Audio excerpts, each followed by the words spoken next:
This episode brought to you by Christmas with Grubs, a nostalgic hand-drawn animated holiday special. Every year, more than 60,000 trailers are stolen. And who can blame them? Trailers are everybody wants them. You need protection. That's why we're offering the new Bad Trailer Security System. That's right, we play bad movie trailers over your own trailer to make people think it's not worth it. Yeah, I'm not gonna lie, I was gonna wrap that thing, but then I saw this whole routine with a bear in a bathroom, and he's riding a bathtub down the stairs, and I immediately lost interest. Oh, that's probably for me. I'm over there. We take something people put a lot of time, effort, and money into and make it look like absolute garbage nobody would want anything to do with. Whenever we went on vacation, we were always afraid our trailer would be stolen. But then, we started showing the preview of Cabin in the Woods. It looked so generic, so boring, so not worth anybody's time. I feel safe knowing that while it may become a cult hit later, nobody wants to go near that dumpster fire of bland. Order now and we'll give you the complete Pixar collection. Yes, for some reason, just about every Pixar film has god-awful advertising. You can't fly. Yes, I can. Can't. Toy Story. Can. That was their big closing line. They had To Infinity and Beyond, and they went with that. Unforgivable. Did you mention that it also comes with a trailer for Paddington? Yes, we did. Well, I'm mentioning it again because it's just so bad. So bad. Order the Bad Trailer Security System today. We know this is a long way to go just to say the advertising for Paddington was awful, but I also didn't see this beloved classic because of it. Shame on you. Shame on you all. It's so bad! So bad.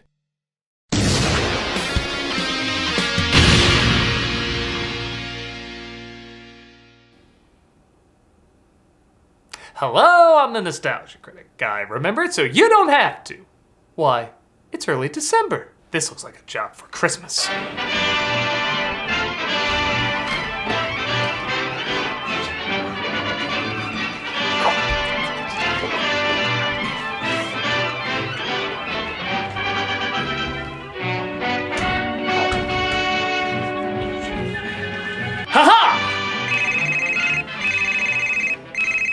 Hello? That was so bad! What do you want? I'm still at home.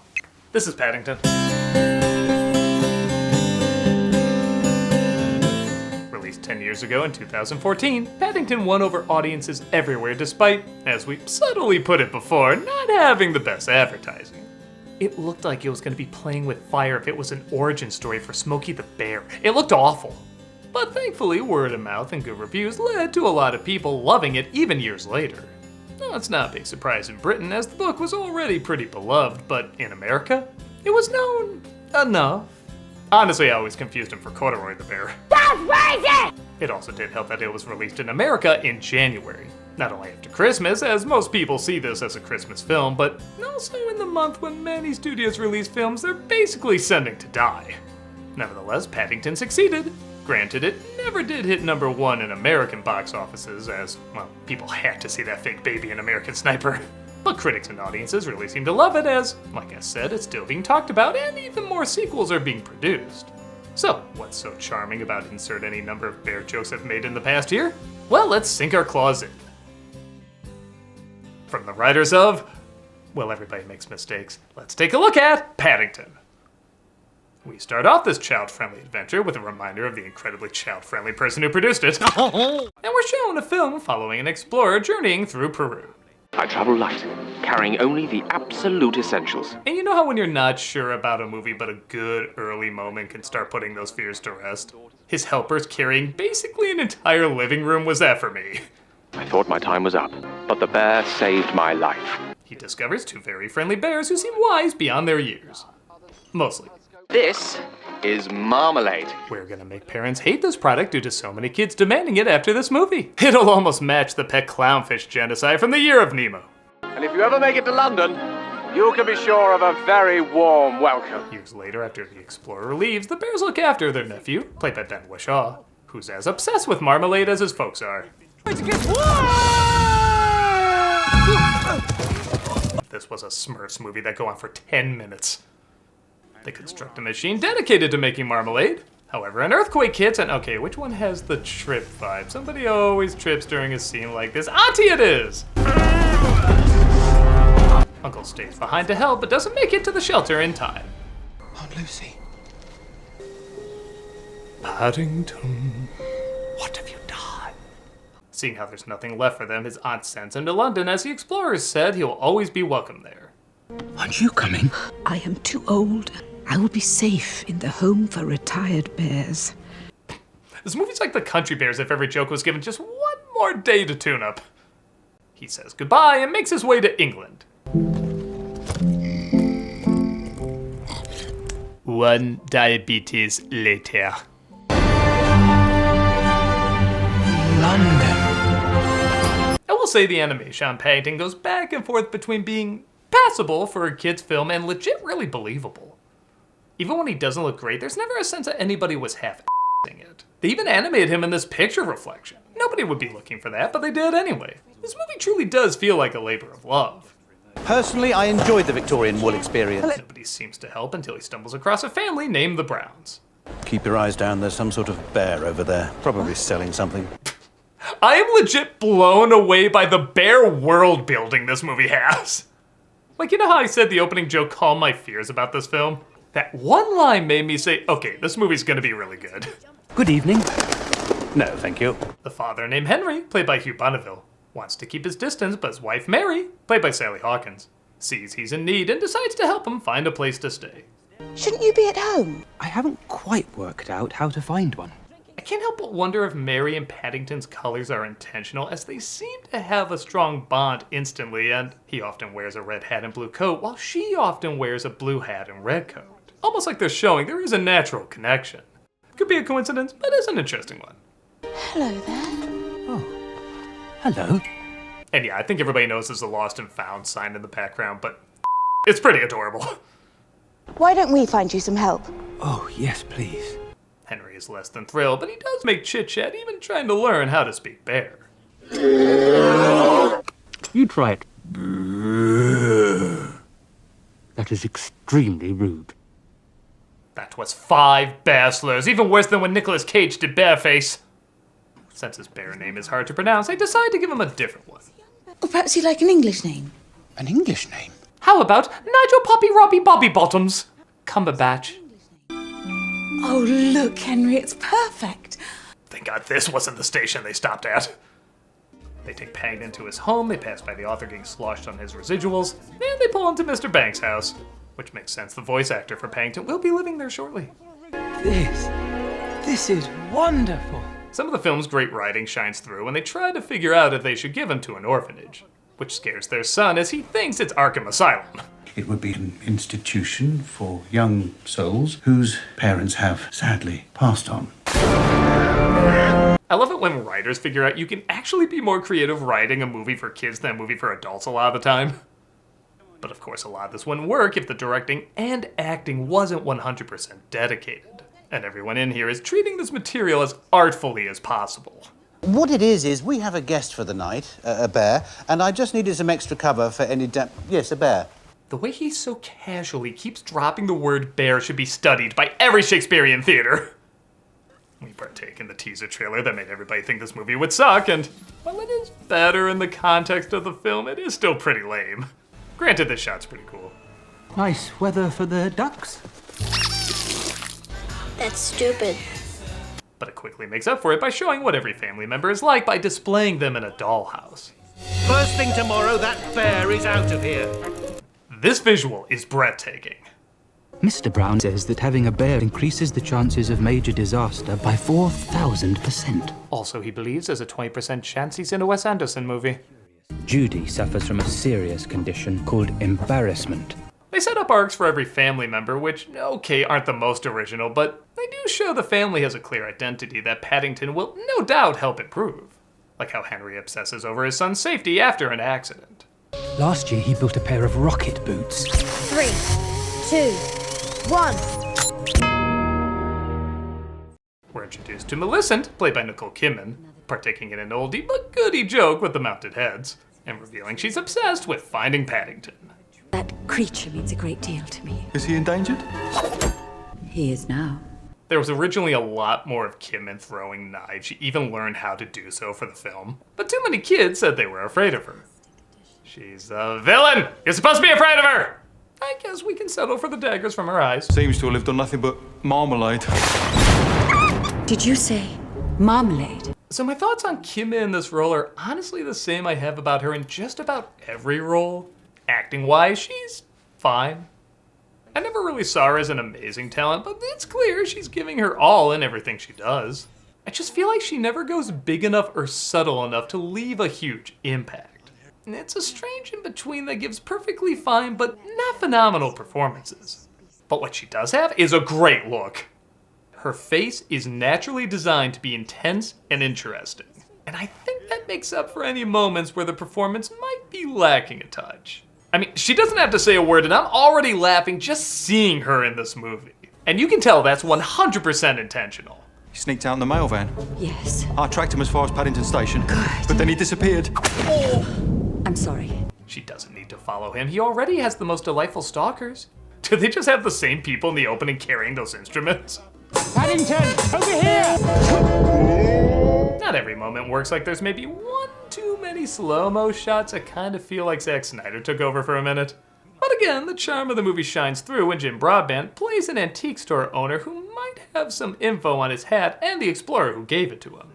Every morning it arrives at 11 o'clock, bringing salvation, just like a train that I took many years ago. I usually travel via wardrobe, but the train works too. My parents sent me all the way across Europe. There was a lot of trouble in my country. Trouble meaning way too adult to talk about in a kid's movie, but look, we're in the train now, whee! But I soon learned a home is more than a roof over your head. Part of the charm is Paddington really does have a child's point of view. When he's told somebody traveled on a train, he sees him in the toy train. When he hears people talking in a house, he sees them in a toy house. He looks at playthings as real world, as we all did when we were children, and this film helps us reconnect with. Also, I don't know how they're doing it, but they are somehow constantly making the word bear funny. Some kind of tiny police bear. And I thought their underage canine unit was out of control. Paddington thinks a mugger dropped his wallet, accidentally helping catch him, resulting in a headline that's both so clever and so terrible I love-hate it. Just as the antique store owner figures out a clue with the hat. It was made for a member of the Geographers Guild. They should be able to tell you who they made it for. Or my name isn't Ludwig van Drake! We get a great flashback to show how Mary and Henry changed after having kids. Seeing not only they were hippie rebel risk takers, but they literally rode to the hospital pregnant and then left the same day instantly as overprotective parents. I'm amazed at how insightfully, touchingly, and hilariously this movie manages to show everything. Where's the bike, darling? This is our new car. Oh yes, it changes. It's the new Transformer line. Adulting, Christ, why even try? Hey, so doing something a little different this time, I'm actually recommending an animated short Christmas special called Christmas with Grubs. This is based on a comic from Keenspot and it takes place on Christmas in 1985. It stars an 8-year-old boy named Grubs, his imaginary friend, and his family that has to put up with all his insanity. It's doing really good. At the time of recording, it's at 1.4 million views. It's got a lot of good people like Jerry O'Connell and Will Wheaton who haven't worked together since Stand By Me, Jaleel White, Felicia Day, Jason Marsden, and Debbie Derry Barry as the voice of Grubs. Say it right that time. Played by Debbie Derry. Played by Debbie Barry. Played by Debbie Barry. But you can see it's well animated. It's got a lot of nostalgia connecting to the 80s, even though I don't remember if people started wearing their hats backwards then. I thought it was more of a 90s thing. I could be wrong, but don't think I am. Regardless, it's very imaginative, it's got a lot of funny scenes. I think it's a good holiday special for kids and adults that like to remember what it was like being a kid, especially around that age. You can see it on Keenspot's YouTube channel, and on top of that, a random subscriber to Keenspot's YouTube channel will get $500 on Christmas Day. That's a chance to win $500 on Christmas Day just to watch a delightful animated short. I think that's a pretty good setup. Remember though, you have to be subscribed. It's a lot of fun, really cute, and I think worth your time. Go to youtube.com/Keenspot to check it out. Come watch me play Sonic X Shadow Generations every Friday on Twitch. We also have content 5 days a week. Hope to see you there. The family gives Paddington some clothes, and Millicent gets info from a cab driver who dropped him off. When somebody doesn't give me what I want, I remove their body parts. books have a Dr. Giggle-style villain in them? Just remember, don't throw knives, too scary, but removing body parts, that's fine. I really do like these French sandwiches, Mrs. Bird. She finds Paddington and befriends one of the neighbors, played by Peter Capaldi, by hiding out in his TARDIS. Leave him in a bear. As a matter of fact, that bear is the reason I'm here. If I spray paint him white, I can do my own Golden Compass sequel. Henry and Paddington head to the Geographers Guild to see if they can locate the explorer. When they get a suspicious answer, though, they decide to sneak in themselves. Are you certain there was an explorer? Why are you looking at me like that? All right, you're a bear. He dresses up as Mrs. Doubtfire, and it's not really him dressed like a woman that's so funny. It's the fact that he barely attempts to disguise his voice at all. Haven't seen you before, have I? No, that's right. I'm new. The cast of My Python is saying, you know what, we were These random clothes also happen to have an ID, leading to some more really great writing. And the, I had it lasered. And the arm's grown back. It's a false arm. Also your third— What ID picture has a person's entire body? They find a tiny film strip and escape as Millicent finds out more from her accomplice. Only one bear. The whole street will be crawling with them. Drains clogged with fur. Buns thrown at old ladies. They'll be eating the dogs and eating the cats. Police reports won't be flooding in. The film strip shows Paddington's aunt and uncle as he stargates his way back home and remembers the good old days. They get the name of the explorer too, and as soon as the family leaves, the neighbor tips off our villain. Yes? Yes? That so should have been an actual phone. Tell me that's something she wouldn't make! We get a Scotch tape scene that's about as funny as the bathtub scene. Again, like I said, they can't all be winners.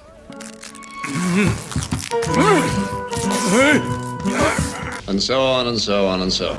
Well, Kidman says if my ex can do this, so can I. The place catches fire and Paddington tries to tell them of the mysterious stranger who caused all this. There was an elephant. An elephant? What? Well, it had the head of an elephant and the body of a snake. Or maybe I took an edible while reading The Little Prince. They fear Paddington might be a danger to the kids, causing him to leave, and while yes, this is a pretty forced trope, it does fly by pretty quick. They just need a reason for him to get out of the house. They don't really treat this like any high drama we haven't seen before. They try to give him something to do that's been established, like he is trying to find the explorer, he isn't just sitting around feeling bad. And again, there's a ton of charming moments around it. Here, they're sweetened with my dandruff. He checks every home that has the explorer's last name, only to discover Millicent this whole time was his daughter. Come along, going for a lovely ride. It's gonna sound weird to say I'm jealous of the jokes from Paddington, but I don't care. I'm jealous of the jokes from Paddington! She takes him to her Kill-A-Bear workshop and reveals that her father became a laughingstock because he refused to bring the bears home to be stuffed. As he said, they were civilized. They didn't even speak English. Do they play cricket? Drink tea? Do the crossword? No, but they make money. That's usually the ultimate qualifier. She's vowed revenge to get one of those bears as a specimen, and now she has her chance with Paddington. The family discovers what's going on and tries to break in to save him, while of course, growing closer. Someone has to. He helps Paddington escape, but our villain is not far behind. Give up, bear! Give up, bear! Oh, you said it twice, I guess I have to now. Proper British manners. After a surprisingly suspenseful chase, Paddington is saved, but our villain gets the drop on them. Hand over the bear. You'll have to take us all! Okay then. I've never stuffed a human before. She accepted that way too easily. I love the more you think about it, the more screwed up she is. Could I have one last request? Go on then. Seeing how I've never watched or read anything in my life, I can't see how this can backfire. He throws his sandwich at her, attracting the birds, and she's defeated. Good thing too, we only have 3 minutes left to make this a Christmas movie. The judge didn't think that prison would do her any good. He gave her community service. Our villain is sent to work at a petting zoo. I hate manure. Our heroes, of course, adopt Paddington to live with them. I found out the president of the Ukraine voiced him in a foreign dub. I had nowhere else to put that, I just could not mention it. And look, a tree! This was about Christmas all along.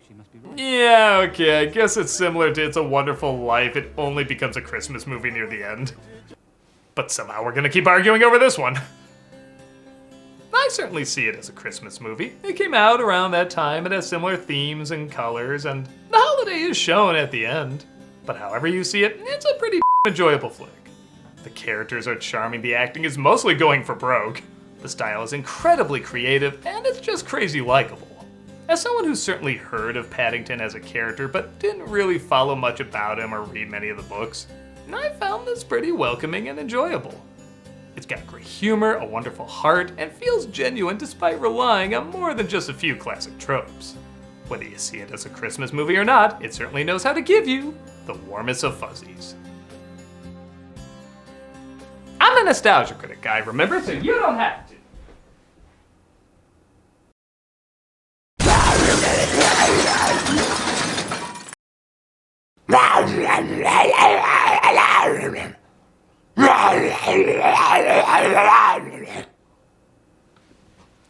Definitely playing that behind the scenes somewhere. Some kind of tiny police bear.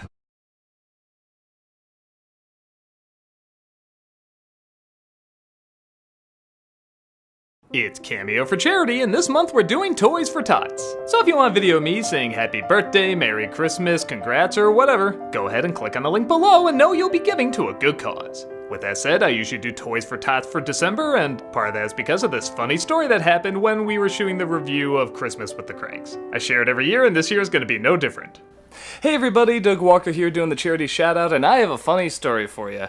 When we were shooting this review, we were outside about to shoot a scene with Nostalgia Critic and Santa Christ, and this car pulls up, and they pull right into our parking spot, and we don't recognize the people, and they get out, and we say, "Can we help you?" And they say, Toys for Tots. I drop it off Toys for Tots. No, we're not Toys for Tots. And they're looking at us like, "Are you sure?" And we said, "Yeah, we're sure. Why would we know where Toys for Tots are?" And they said, "Well, 'cause you got a guy dressed like Santa Claus there." Oh, no! Unrelated, amazingly. Totally unrelated. So, bizarrely enough, they were driving around looking for Toys for Tots, and we happened to come outside with a guy dressed as Santa Claus. What are the chances?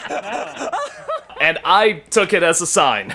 There you go. So, click on the link in the description, get a cameo from me, and be giving to a wonderful organization. Donate to Toys for Tots. Yes, They're it's a awesome. good organization. Santa Christ approves.